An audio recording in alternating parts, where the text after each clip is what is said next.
So, today we're jumping into a classic text from way back in 1897, In Tune with the Infinite by Ralph Waldo Trine.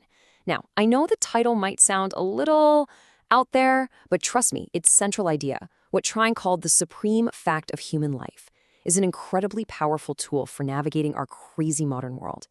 Let's kick things off with a feeling I'm pretty sure we all know. You know that feeling? Your entire day gets completely hijacked by a single email.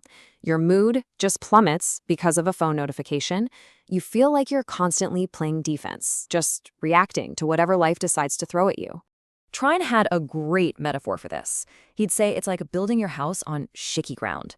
When our inner sense of peace depends entirely on what's happening on the outside, we're basically just giving away our power. We end up living reactively, not intentionally. So the real goal here is to flip that, to build our foundation from the inside out. Okay, so what's the fix? What is this supreme fact of life that Trine talks about? Well, it isn't some mystical secret. It's actually a fundamental shift in where we believe our life experience truly comes from. Just look at this simple, but honestly profound shift right here. The common view, the one most of us operate from without even thinking, is that my world shapes me. We're just a product of our circumstances, right? But the supreme fact completely flips that on its head. I shape my world. And this is the radical idea. The primary cause of your life, the thing that's really in the driver's seat, has always been within you. Trine's phrase for this was realizing our oneness with the infinite, but if we translate that into modern psychological terms, what he's really describing is a stable internal locus of control. It's this deep, gut-level understanding that your inner world, your thoughts, your beliefs, your state of being, is the cause, and your outer world is simply the effect. This image really captures the whole goal perfectly. Imagine building an inner home, a solid foundation of peace and stability that isn't shaken by external storms, no matter how hard they blow. When your internal state becomes your true home, you start navigating life from a place of strength, not from a place of fear. So how do we actually build this inner home? Well, here's the secret.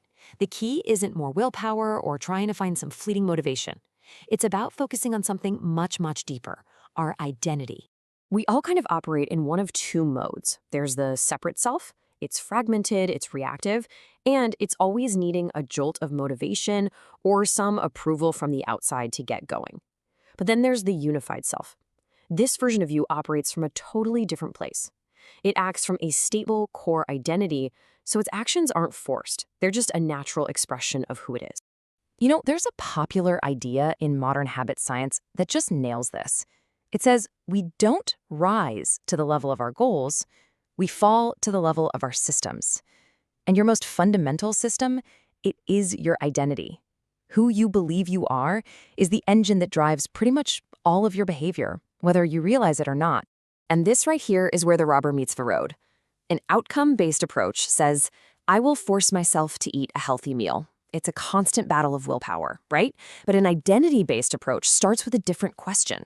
Who do I want to become? The answer, I am a healthy person. And what does a healthy person do? They naturally choose a healthy meal. Suddenly, the action becomes almost effortless because it just aligns with who you are.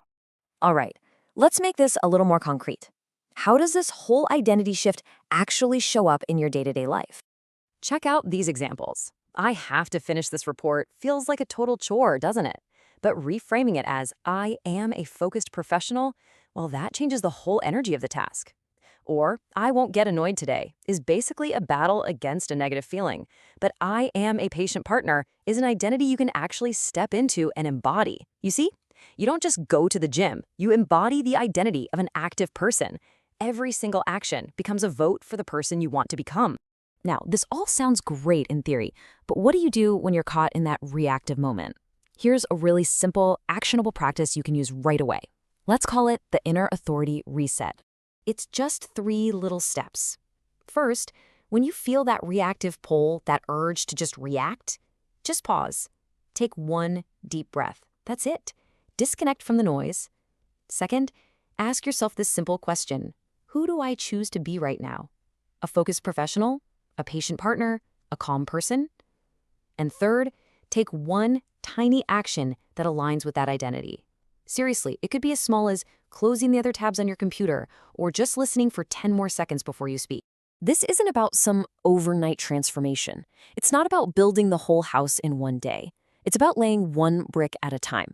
Each time you pause and consciously choose to act from your chosen identity, you're casting another vote for that version of yourself. And over time, all those small actions build a really stable, really strong inner foundation. So, to wrap this all up, what are the big takeaways? First, your reality is shaped from the inside out. That's the supreme fact. Second, real lasting change comes from shifting your identity, not just chasing your goals. And finally, and maybe most importantly, you can reclaim your inner authority in any moment with just one small intentional action. And that leaves us with one final question I want you to carry with you. What is one small action you can take today to vote for the person you want to become? Let that question be your guide. Our next explainer in this In Tune with the Infinite series is all ready for you in the playlist.